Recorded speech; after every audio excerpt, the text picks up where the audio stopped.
各位观众，大家好，欢迎来到一个专门分享未来趋势与最新科技的频道。今天要跟你分享一个非常颠覆三观的医疗新趋势。医生只看你一晚的睡眠记录和几个简单检查， AI 就能预测你未来几年内的失智症、心脏病甚至癌症的风险有多高。这不是科幻电影，而是2026刚发表在顶级医学期刊上的真实研究。这支影片会用最白话的方式带你看两个关键突破：史丹佛的 Sleep FM 和新一代医疗 AI。 记得将影片看到最后，你就会知道目前 AI 医疗已经走到哪里了，有哪些技术很快就可能出现在你身边，以及这对你自己的健康管理代表什么意义。先想象一个画面，你晚上到睡眠中心做一次多导睡眠检查，身上贴满脑波、心电图、呼吸、肌肉活动的感测器。隔天醒来，你不只拿到睡得好不好的报告，还多了一张未来10年的健康风险地图。这就是史丹佛团队做的事。他们开发了一个叫 Sleep FM 的 AI 基础模型，拿了大约 6.5 万名病人的资料，总共超过 58.5 万小时的睡眠记录来训练。这些记录包含脑电图 EEG， 看大脑在不同睡眠阶段的活动；心电图 ECG， 看心脏节律和压力反应；呼吸、血氧、肌电图，看你有没有睡眠呼吸中止或缺氧，或是身体不自主动作等等。AI 的任务只有一个，就是从这些睡眠讯号判断这个人未来会不会出现各种疾病。那 AI 实际做到什么程度？研究团队把这个模型丢去预测超过1000种疾病类别，最后发现有130种疾病的预测表现是统计上明显可靠的，特别是几个关键项目准确度非常惊人。全因死亡率 WORK 大约 0.84， 代表能相当好地区分谁会在未来死亡风险比较高。失智症 WORK 大约 0.87， 心衰竭、慢性肾脏病也都在 0.82 到 0.85 附近。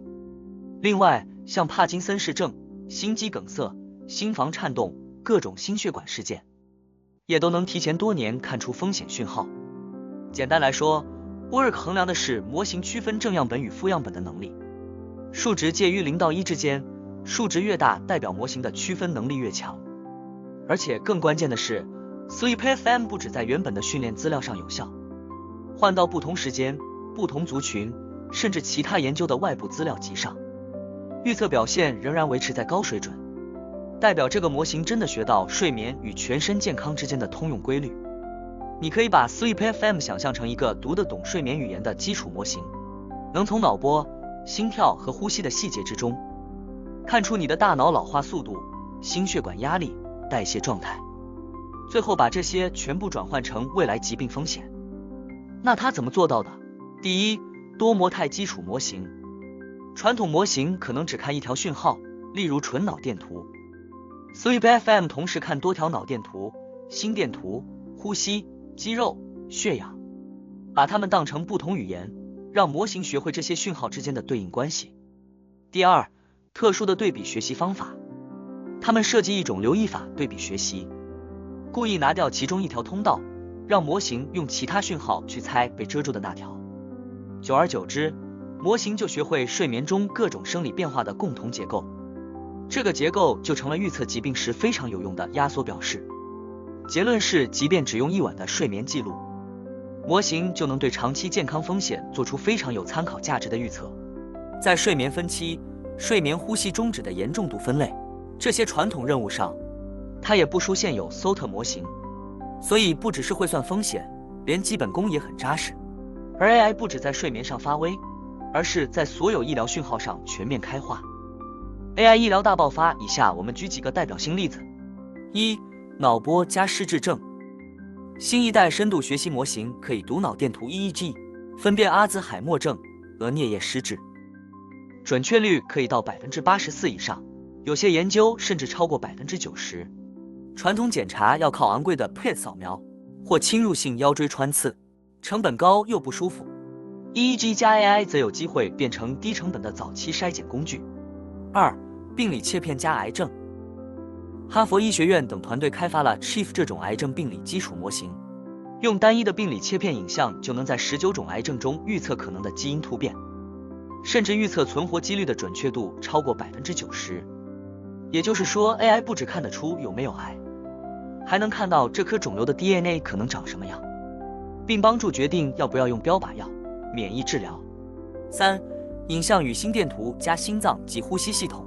有模型可以用一般的胸腔 X 光或 CT 来侦测胆囊疾病、肺部肿瘤、心脏肥大，速度比人类医师快很多，且维持相当高的准确度。AI 只看一段标准12导程心电图，就能找到慢性阻塞性肺病或心脏衰竭的风险，帮助在基层医疗就做出早期转诊决策。上述例子在这些模型背后有一个你可能更熟悉的主角，就是 NVIDIA、微软、Google 这些科技巨头。NVIDIA 推出 Blackwell 架构 GPU 和 DGX-B200 系统，让病理影像分析、基因资料处理的时间大幅缩短。有报道提到，从4周缩短到1周，直接缩短医院工作流程。云端平台像微软、Azure、Google Cloud 则变成医院与新创公司训练部署医疗基础模型的标准基础设施。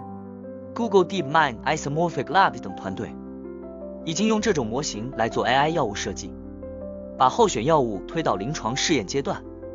换句话说， AI 医疗不再只是某个研究室玩玩看，而是从研究到临床再到产业，整条供应链都在搭一个新的医疗基础设施。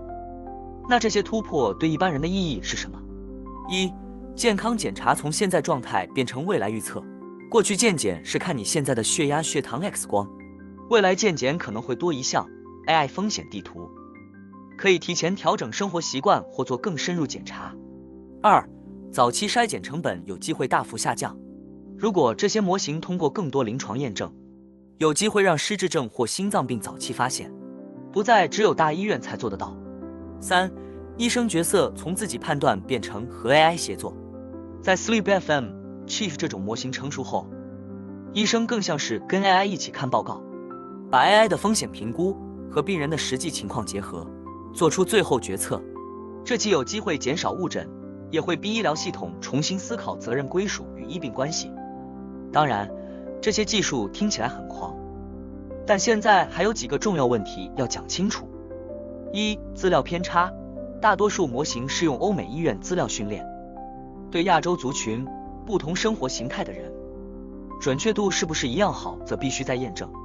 2. 可解释性不足， SleepFM 现在可以告诉你风险高，但还没完全说得清楚是哪些具体睡眠特征让风险上升，所以研究团队下一步就是发展更好的可解释工具。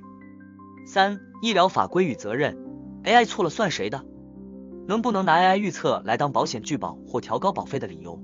这些都牵涉到政策与伦理，目前各国还在摸索。那么你怎么看待这个未来趋势？1. 觉得很酷，原来一晚睡觉就像做一次全身扫描， AI 帮你看到身体还没坏掉之前的迹象。2. 觉得有点怕，觉得自己整个人被数据化，未来一切都被预测、量化，连生病都没有惊喜。3. 觉得是一个机会，如果这些工具成熟，也许真能让更多人提早发现问题，提前介入，而不是等到中风、失智、癌症末期才被送进急诊室。你愿不愿意做一次 AI 睡眠健检？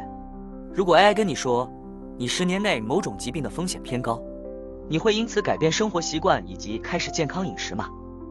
你可以在底下留言分享您的看法。如果你喜欢今天的影片，请千万不要忘记按赞、订阅我的频道，并且打开小铃铛，这样你才不会错过任何关于未来趋势的最新消息。那我们下支影片见。